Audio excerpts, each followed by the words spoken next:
being a parent in general is scary. And so I always try to, you know, come into it with a very calm approach, because at the end of the day, your child will be okay. They really will. Because there are people like me who love what we do and make it our life's goals to see them succeed.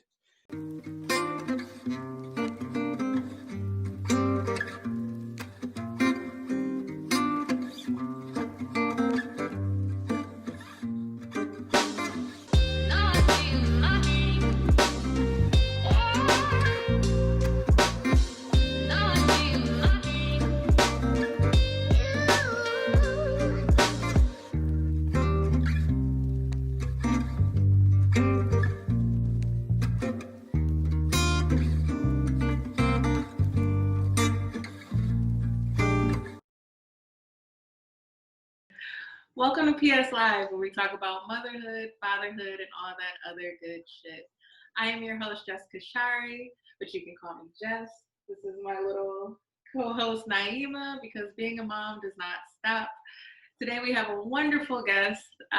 She is a speech pathologist, Miss Keyara Stone. How are you doing today, girl? I'm good. I'm good. I'm good. I'm happy to be here. Really. Hey, I'm happy to have you. I'm very happy to have you. So let's just get into it. What is a speech pathologist for those who don't know? Oh, okay. So a speech pathologist is a person who does a lot. We have a very broad range of things that we do. So we do the regular speech and language. That's the typical speech pathologist knowledge. The person who works with the R's, the S's. And then we also work with a variety of cognitive impairments. So when people have strokes, or they have dementia, or multiple sclerosis, or ALS, or anything like that, and they have issues with cognition, so how they're thinking, how they're acting, how they eat, we work with swallowing, we work with the voice, how it comes out. A lot of times in Parkinson's, you'll see voice issues, and so we work with that in the elderly. So we do a lot. That's awesome. Superheroes out here. We try. Yeah, because most people probably wouldn't even know that's a thing until they have to know it's a thing, and then it's Exactly. like. So what do you specialize in? So I wouldn't necessarily say I specialize, because I do love what I do. But right now my focus is in the K-5 population. So the tiny humans. People. Yes. And honestly, I'm moving into early on too. So that's the birth to 3 range as well, because a lot happens there as well. And so another thing that I don't think a lot of people know about speech pathology and, speech therapy is that we kind of break it up, because, these kids are moving developmentally. And so it helps to have SLPs who, work birth to 3. And then when they're 3, they're in preschool. And then that's when they get me, the push-in preschool, kindergarten, all the way through 5th grade. And then there's a middle school, then there's a high school. And then, for our kids who have ASD, who have autism, we go until they're 26. Wow. So yes, we stay very involved. So yeah. That's what I do. I work with the little people. It was very important to me to give back to children who look like me. So I work with the Detroit youth. I work in 2 elementary schools in Detroit, and I love it. That's awesome. That's so awesome. It's so needed. Absolutely needed. What made you just get into this line of work specifically? It's like a funny story, but it's not really funny. My best friend back in high school, his dad got into a weird freak accident. I wouldn't even call it a bad accident, just a freak accident. And he ended up being put into like a medically induced coma for a couple of weeks. And then he was in his own coma for like 3 months. And then when he woke up, he couldn't speak, he couldn't eat, he couldn't talk. And I was talking to my aunt, who is a speech pathologist as well. And I was just kind of talking to her like, this is like so strange that there's not people to help him like relearn how to do this stuff. And she was like, you, you do know that that's what I do. So we exist. Right. And truthfully, since then, that was it. That was it. Once I knew that that is what we do, oh man, I jumped right in and I haven't looked back. That's awesome. That's so important. I don't think people understand how important your job is. Like, so what are some of the most common issues you see in children in your age range, at least from kindergarten to fifth grade?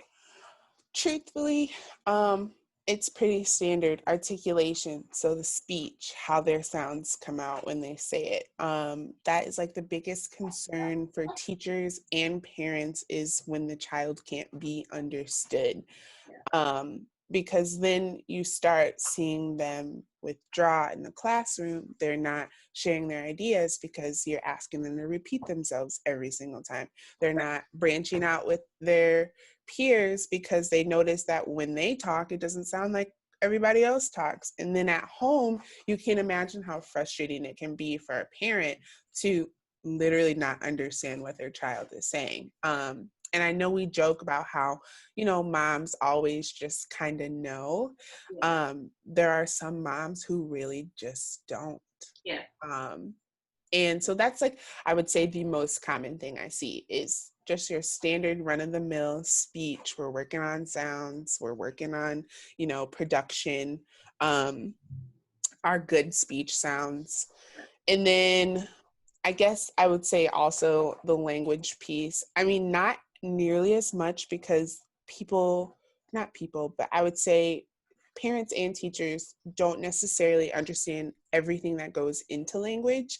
And so, I'm a big advocate for my field. And so in everything that I do, I'm educating and advocating and sharing knowledge. And so right now that's kind of like my thing at school is helping teachers identify these kids earlier so they're not missing out on their services. But that is really what we're seeing, the language issues and the articulation issues, at least in this age group.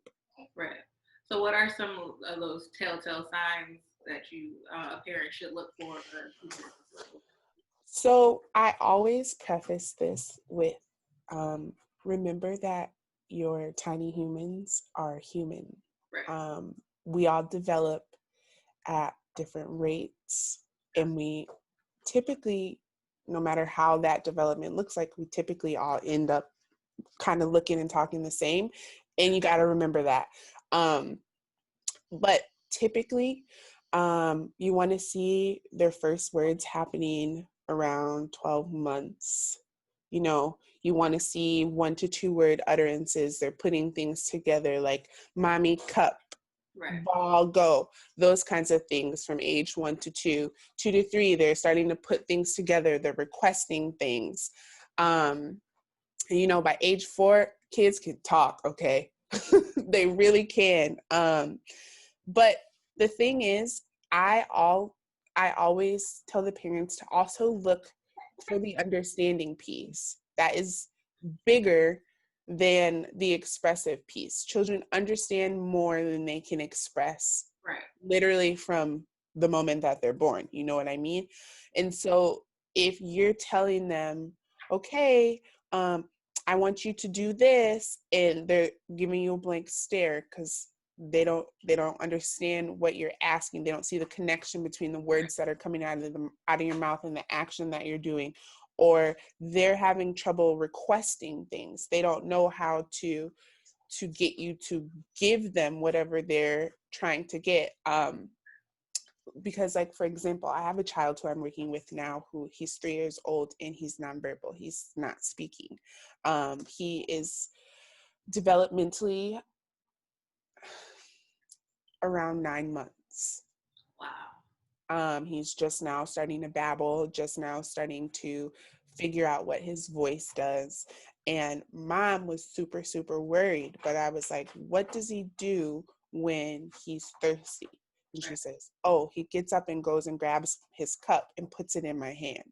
He knows that that cup means I want something to drink. And when I put it in your hand, you're going to get up and go to the kitchen and fill it with milk. He knows that. And so I tell her, like, these are things that you need to look for. He's understanding how to put one and one together and get two. When you start seeing that your child isn't making those connections and isn't able to, and I mean, like, it's simple things like joint attention. When you are pointing at something with them, are they looking? Are they seeing what you're talking about? Are they able to do reciprocal play? If you are, showing them ball up, and then you say, you ball up, can they do that? Right. Those are the kinds of things that you want to look for. I wouldn't necessarily call them red flags, because when those kinds of phrases come out, it scares parents. And I mean, being a parent in general is scary. And so I always try to, come into it with a very calm approach, because at the end of the day, your child will be okay. They really will. Because there are people like me who love what we do and make it our life's goals to see them succeed. Right. As functional human beings. So, yeah. Absolutely. So would you say, what's like a cause of some of those things? So is it just the cognitive, like, kind of something's just slightly off, or is there, it varies from case to case, literally? So, this is where the concept of like nature and nurture come together, because both of those factors play a piece. So, for example, with like developmental language delays, because that's typically what you see in this age group, genetic factors can be a thing. A lot of my scholars who I work with now, I talk to their parents and they will be like, I was in special ed when I was a kid, and I got speech services when I was a kid. Those kinds of things are hereditary. Uh, of course, there are no specific things that go with specific genes, like this gene doesn't help you read words that have multi-syllables or whatever the case may be, but it is connected. You say what, little mama? You talking? And then you have like the neurobiological factors. So like if their brain didn't develop in utero completely, yes, that will 100% have an effect on their language. Our temporal lobe, we use those for I'm talking about the brain here. So we use that for like word listening and figuring out what's being told to us. And so if that is underdeveloped, if it's not as active as it needs to be, they're gonna have a harder time with that. Our frontal lobe, our parietal lobe, that's like our working memory. So like if that's underdeveloped and you're sitting here trying to teach them language and help them connect, words with objects, it's literally going in there and flying right back out. Right. So those are kinds of things that will make it harder for them to acquire the language. And then you have, of course, the cognitive issues. So if they have limited processing, if they, any other types of cognitive impairments, ADHD, ADD, those types of things that just stop the brain from being able to focus on the material that's being presented to it, you're going to see those issues. And then you also have environmental factors like socioeconomic status. It's unfortunate, but our poor children have more developmental language delays. They are reading at a slower pace. They are acquiring language at a slower pace. And it's because they are themselves not able to be exposed to language as much as people who are better off are. Because if you think about it, you got a single mom. She's working however many jobs she has to with her 2 kids. Mom doesn't have time to sit down and read several stories a day to their children, exposing her children to these, because in those books are the experiences that these kids don't get out in the real world, especially considering now with COVID. Yeah. Um, Absolutely. they are missing very organic and authentic opportunities for language acquisition. And so that in itself is another reason why I said what I said. I need to serve children who look like me, because I know where they're coming from, and I understand. And that is a very unique perspective that a lot of parents don't get, because when it it it feels like, oh, you got these people just coming in trying to tell me how to raise my child, and they don't understand what I'm going through. They don't understand what home looks like. They don't understand my culture.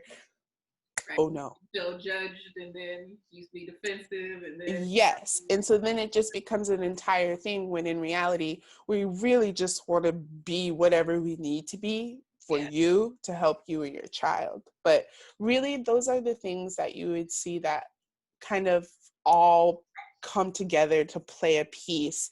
But it really, truly, it just depends.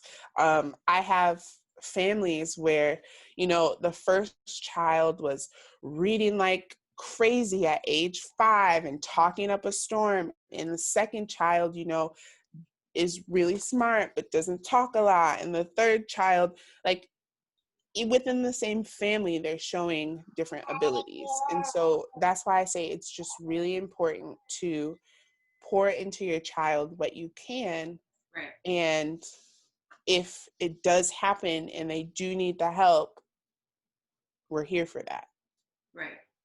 Absolutely. So how do you go about diagnosing that, whether it is like the difference between literally something in their brain didn't develop versus just a regular cognitive issue versus they literally just haven't had opportunity? So it's a lot of different things, especially when they're that young. It's a team approach for sure. We deal with a lot of medical histories, a lot of back and forth between the pediatricians, because how the pregnancy went is important.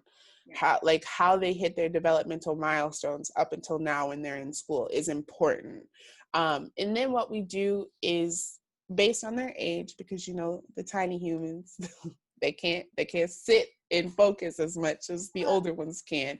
But we give standardized assessments, and informal assessments as well. So for example, my evaluations with my 3-year-old that I have was very informal, because he can't sit and file directions. He can't sit and answer questions with me. He doesn't have that developmentally.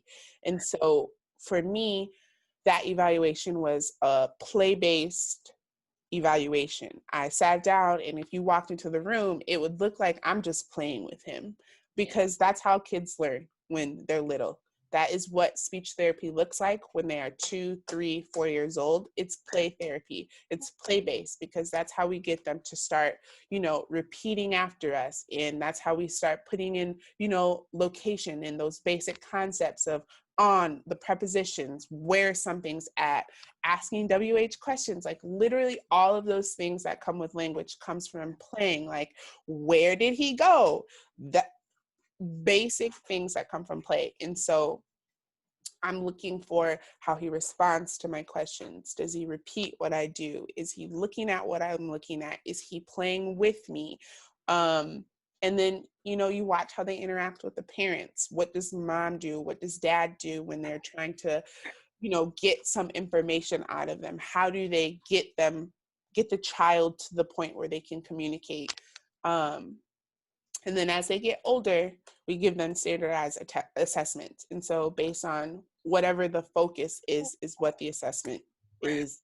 So there are stuttering assessments, there are language assessments, there are articulation assessments.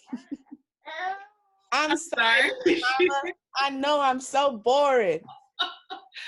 I'm sorry. She said, hush, lady. That's okay. You don't have to apologize. Teething and Nah, she's uncomfortable. That's okay. 2020 is uncomfortable. I understand, sweet pea. I understand. understand. It's tiresome. And this is another thing I wish parents knew about special education in the schools, because back in the day, like especially when you and I were in school, that is kind of what it was. You were labeled as different, and everybody knew that. You got your, they helped you how they could, and that was really what it was. Yeah. But now it really is supports to help the child succeed in the general education classroom. And I think that is like a very important thing, especially for parents of children who have autism. Because from day one, you know, they hear autism and they think my child is literally about to have the hardest life. And yes, things may be harder for them, but they still have the ability to live a life with such, like, with high quality. It's like a soapbox I'm on all the time, that just because they have autism, it's not a disorder, it's a difference. It makes them different. They are okay. Some of my smartest scholars are my ASD scholars. They know like crazy amounts of information. They just don't understand the social aspects Right. of the world. And that's okay, because truthfully, as humans, adults, we don't understand the social aspects of the world. So I like, and so that's what I kind of, it's important for me, for parents to know that just because your child receives special education services, just because they have an IEP in the school, that doesn't mean anything other than the fact that now when they walk into that building, there's a team of people who are there to make sure that when they walk into that classroom, they can do that assignment and they can access that information just like the rest of the class. Because kids learn differently. They don't all walk into that classroom and listen to the teacher and take away the same thing. Right. And that's okay. Right. Learning differently is okay. And that's another reason why I love the age group that I have now, because we teach them to be advocates for themselves that early on. Letting them know it's okay not to know. I tell them all the time, Mrs. Stone doesn't know everything. I don't know everything. I wake up and still have to ask people questions, and I'm an adult. You guys are okay. Not knowing things is fine, but what you have to do when you don't know something is ask. You have to get that information. And so, you know, helping the students learn that, helping the children learn that, but then also helping the parents learn that just because your child may be developmentally behind or may have a diagnosis that's not the same as everybody else, or whatever the case may be, that doesn't mean that life has to stop and life has to change. If anything, that means that life should be more rich, because you need to expose them to all of these opportunities and all of these experiences, because that's how they learn. That's how they learn the world. That's how they learn the language. That's how they learn the social aspect of life. So, and not giving them that room is more damaging. absolutely. Or you'll see the parents whose scholars are, you know, they're in special education, they have an IEP, and that's just an IEP. Just right. I was about to say, what is yes, it's an individualized education program. okay. So whenever a child enters into special education program, they receive an IEP, and that outlines what services they will receive. They get a diagnosis, but we call it an eligibility. That's how they became eligible for the services. Right. So my typical eligibilities that I work with are SLI, which is speech and language impairment. That's my typical articulation language kids. I will work with ASD, autism spectrum disorder. I work with OHI, which is other health impairments. So that's ADD, ADHD, SLD, specific learning disorder, ECDD, early childhood developmental disorder, all of those. And it changes. And that's another thing, so many things that I want parents to know when they're in the schools.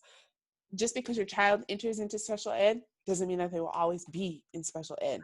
It is our goal to get those kids out of there, to dismiss those scholars back into the general ed population, learning on their own with the tools. They may be learning differently. That may still be a thing.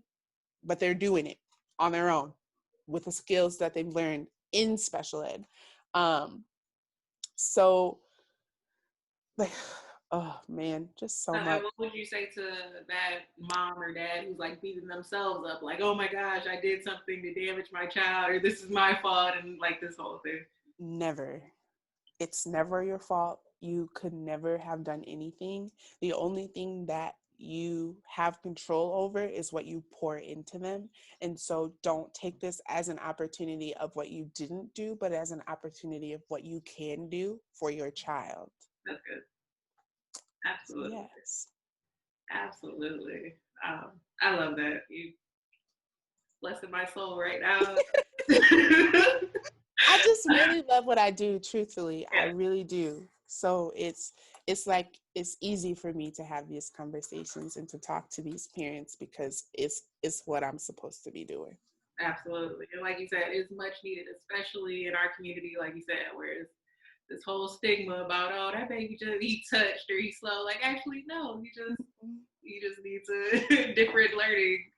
You know? And I do want to give a specific shout out to African American parents, Black parents in the schools, because a thing that happens is that they get into the schools and they may or may not have a speech therapist who looks like me, but they are identified with a speech disorder or an articulation error because they speak African American English.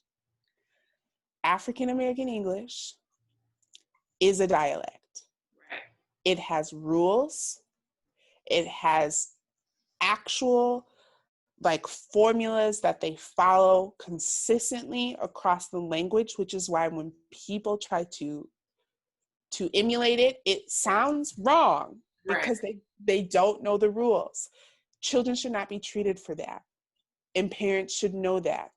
If it seems, and that's information that they would have to have, and I can make a handout or something, or find a handout that kind of details everything that comes with African American English.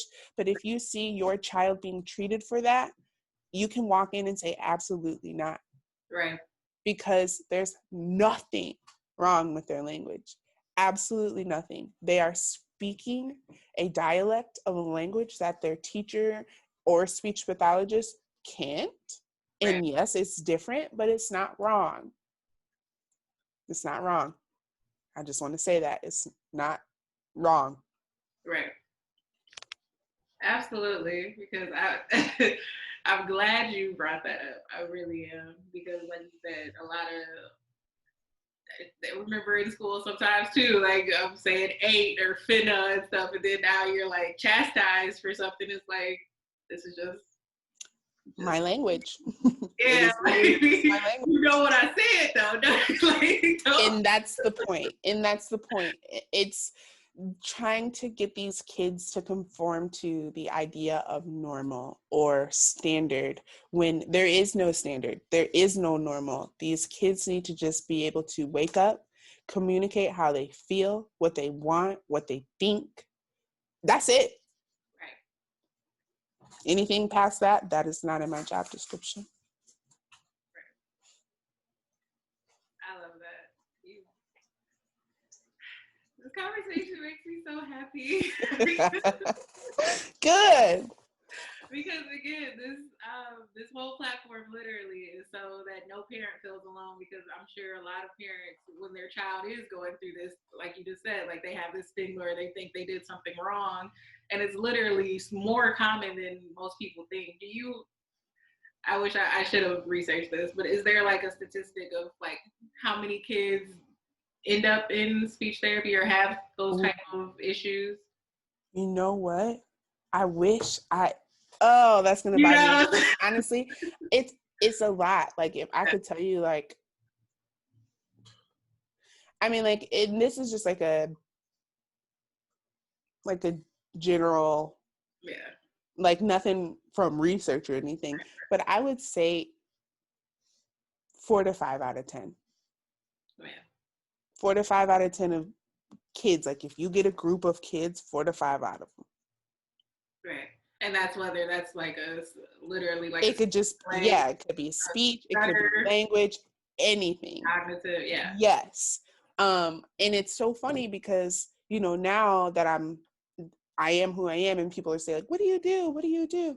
And I'm like, oh, I'm a speech therapist. Every single person, no matter what, either says, oh my gosh, I had a speech therapist when I was a kid, or oh my gosh, my so-and-so has a speech therapist right now, or my so-and-so had a speech. Everyone knows a speech therapist, and that is not by coincidence. Right. It's not by coincidence.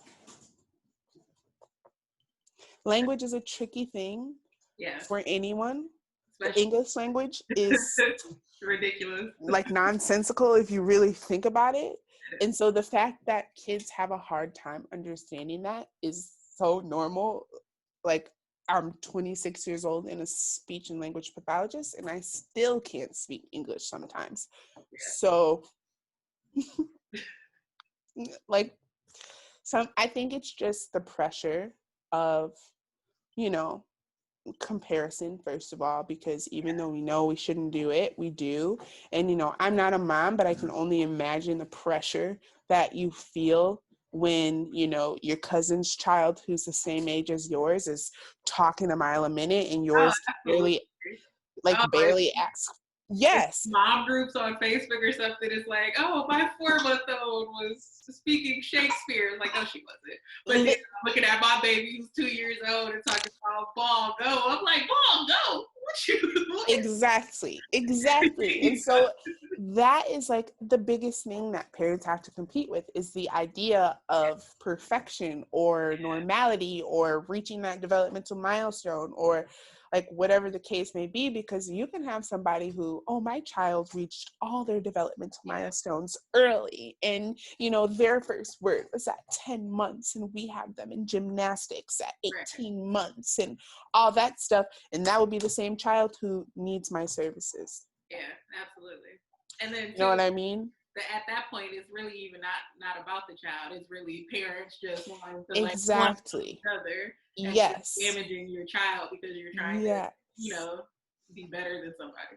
And so I always tell the parents, do not let your child miss out on being a child. Yeah. They are supposed to get things wrong. Right. They are supposed to make mistakes, because that is the biggest thing I'm dealing with right now in this virtual world, because my parents are now in my sessions with me.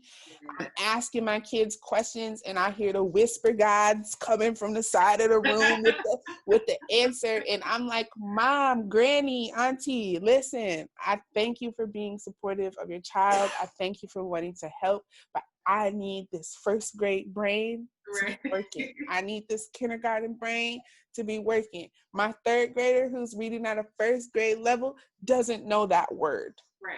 So, you know what I mean? Like, let them learn it organically. Yes. Let them be wrong, because when we stop them from learning in an authentic way, like just being able to grab onto the concept on their own, we scare them from being wrong. We scare them from wanting to learn anything, because if they don't get it right away, then they're bad.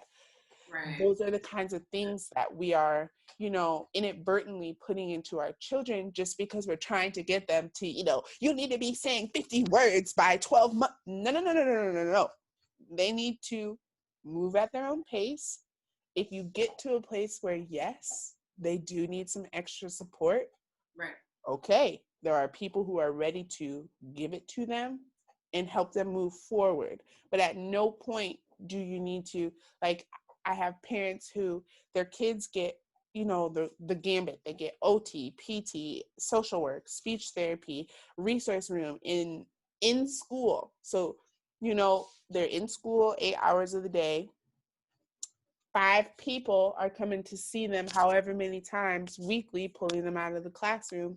They leave school, they have another speech therapist. They have another occupational therapist. They have a tutor who comes and sits with them for 3 hours. And then they go to this, and this. And it's like, you ask the kid, what do you like to do? And they genuinely cannot answer that because their whole life is planned for them down to the minute, because you're so worried about what they don't know. You haven't given them an opportunity to learn what they don't know, or to experience things that they don't know, because it's, like I said before, that is how they get the language. That's how they understand the concepts. Internalize all of that. Yes. So then now down the line, they need a regular therapist because they're going through all their exactly themselves on a daily basis. Like, God, I didn't get that. If I could tell you how many people I know, myself included, really, just like, oh, I did that wrong. Oh, I'm not efficient enough. I'm not doing it. And you're just downing yourself constantly. It's like, you're human and it's okay. Like, you know. Yes, and that's for us as adults. You got to think like, these are tiny humans with a whole bunch of emotions and thoughts and things going on that they literally have no idea about. Right, and we're expecting them to be an adult, and I'm like, I just had a tantrum the other day. Like, how exactly, like, exactly. So that's like, this job has really helped me with patience, because you know, at first you're thinking, you're like, wow, this is frustrating. Like, why aren't you getting this? Like, and now I'm like, you know what? Something's not clicking. I need to find what does click. Maybe me telling you this doesn't work. Maybe I need to find an activity where you do it and that's how you see it, or you see it being done and that's how you learn it. Right. Whatever the case may be, that's what I'm going to do to make sure you get that information, you access that knowledge. Right. That's what's important. And like you said, that's key, because like I was saying with my son, I read all the books. We go over colors and numbers and all these things or whatever, but then something still wasn't clicking. I'm like, you just don't want to learn from me. So then I turned on like a YouTube video where the lady was smiling and saying it, and then he's repeating after her. And I'm like, you're not going to repeat after me, though. Yep. You know, but like you said, it's really seeking out, okay, how does my child learn, period. You know what I mean? Like you said, everybody learns differently. And the fact, if you're a mom watching this, you're a parent watching this, the fact that you're even seeking out knowledge means you're a good parent. So don't down yourself, you know, because your kid isn't learning how you want them to learn. You know what I mean? You're a good parent regardless. You need to seek that out and stop beating yourself up. And like Mrs. Stone said, let that child develop as they develop. And if you see something slightly off or something's just not clicking on a deeper level, then you seek out help and don't let it become a stigma for you or the child at that point. Yes, don't internalize it. You reach out for help, you get the help, and then you move forward with the new skills that your child has, because they will leave those services with new skills that will help them throughout their entire lives. Right. And I would say, too, because I'm glad you brought that up too. I completely forgot. COVID is a whole thing right now. And I'm sure all of your sessions have become virtual. So what are some other things? What are some other things you're seeing? Is it I'm sure it's much harder doing the virtual because you said it's usually play involved, how you teach. So I have had to get very creative. I use this application called Boom Cards, and it's like kind of like an interactive thing that allows me to work on their goals, but makes it fun, puts it on the screen. I see a lot of my scholars in two scholar groups, and so there's like another resource that some SLP made, and it's like these little board games that we play together, and so they're racing each other across the screen while working on their targets. So that's how I've been doing it for the most part. And you know, I have a lot of parents now, especially because we're not in person, they're asking what can they be doing at home to help support their children with their goals. And I tell them the same thing, like, you have to create opportunities for learning. You have to expose them to something that will, you know, because like if you think about it, certain situations call for certain vocabulary. You don't expose them to those experiences, they're not exposed to that vocabulary. So for example, and like these are things that I don't think about, but you know, now that I'm in this role, I really am starting to think about.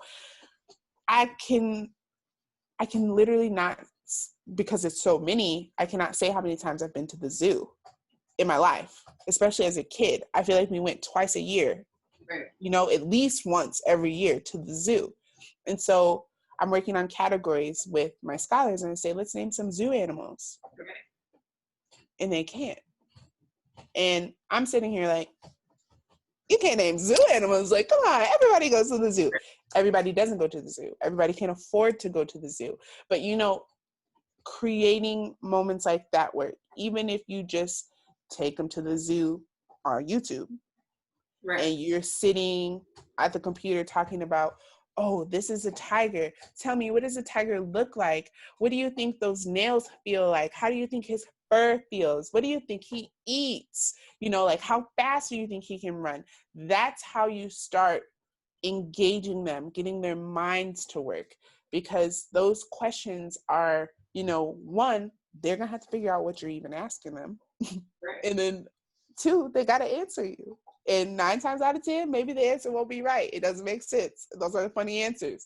But Right. you build off of that. You say, oh, wow, yeah, that was a really cool thought. But also, did you think about this? And you're just feeding back and forth. A lot of parents feel like, I don't know what to do.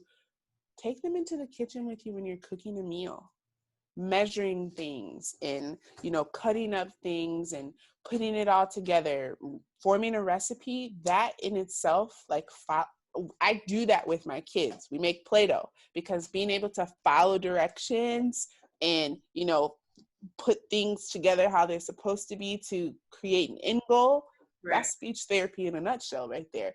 But that's what I'm saying. Like, you could be in the kitchen with your child, teaching them like, okay, now we're going to pour this into the bowl. Let's mix these together. They're learning what those concepts mean. And then like, that's when you can make it fun. You guys are making pancakes, get some blue dye, get some food coloring. Oh, if we mix red and yellow together, what pancake will we, you know what I mean? Like, these are the things that you can do that aren't necessarily, you know, expensive or something that will cost you anything other than time. Right. And especially right now in the COVID world, it's hard for parents because there's so much face-to-face time now with kids that they feel like they're probably gonna lose it, if we're being honest. Yeah. And that's okay. That's fine. But just giving them some time to engage their mind and just hear what they have to say will, one, not only develop a relationship between the parent and the child that is worthwhile and meaningful, but will also, you will start seeing them engage more. You will start seeing them ask more questions. That's when they start saying, oh yeah, mom, remember when we did that? Oh yeah, remember when we saw that kind of stuff. And so that's what I tell parents to do. Yes, keep reading those books. You can, you know, do those educational, like, parents love going on Google and finding worksheets. You can do those worksheets. I'm that mom. I was like, I can't wait till my son turns 2. You think I'm not about to have these workbooks going? Don't play with me. They're great. They're great. But also just get on the floor, play with them, and, you know, ask them what they want to do. Color. My 3-year-old, I told her fall was such an amazing time because you so many concepts you learn. You learn about like seasons. Yeah. Look at all the different colors. Take them on a walk. Let them pick up different color leaves and hold them and look at them. See, get a big leaf, get a small leaf. Now we're talking about big and small. Those are concepts, you know. Let him listen to the sounds his feet make in the leaves, crunch, crunch, crunch, those kinds of things. Like, that is all language-based activities, but you're literally just going on a walk with your child. So, yeah. Absolutely. Okay, and then just to kind of wrap it all up, you said so much, so many gems, and it just makes me so happy. One thing, what's one of the most important things you want a parent to take away from all of this? Give yourself grace. Yeah. Give yourself and your child grace. Right. Because especially now, things are not moving how they're supposed to, how they have been, how we're used to. That's going to affect every child, no matter what the situation is. It will affect them. And if you are worried about your child, if you have a child who, it's already identified that they have some areas they need extra support, give yourself grace. Give them grace.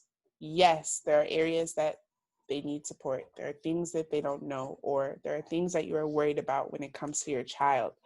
But at the end of the day, they're happy, they're healthy, and they will get the help that they need because you are taking the initiative to go and find it. Absolutely. Perfect way to end this wonderful session. Again, it makes me so happy. Yay! I think you're phenomenal. First of all, for those who don't know, I've known Miss Stone. You can say my first name. Keyara since fourth grade? Fifth I think it was fifth grade. Yeah, I started at Meadows. Yes, I've known this woman since fifth grade, and she is phenomenal. The work she's doing is so necessary, and I applaud you in general. Thank you. I appreciate that. Absolutely. So with that, you guys have a good day. You have a good rest of your day. Thank you for coming on. I appreciate it so much. Until next time, guys. Love you.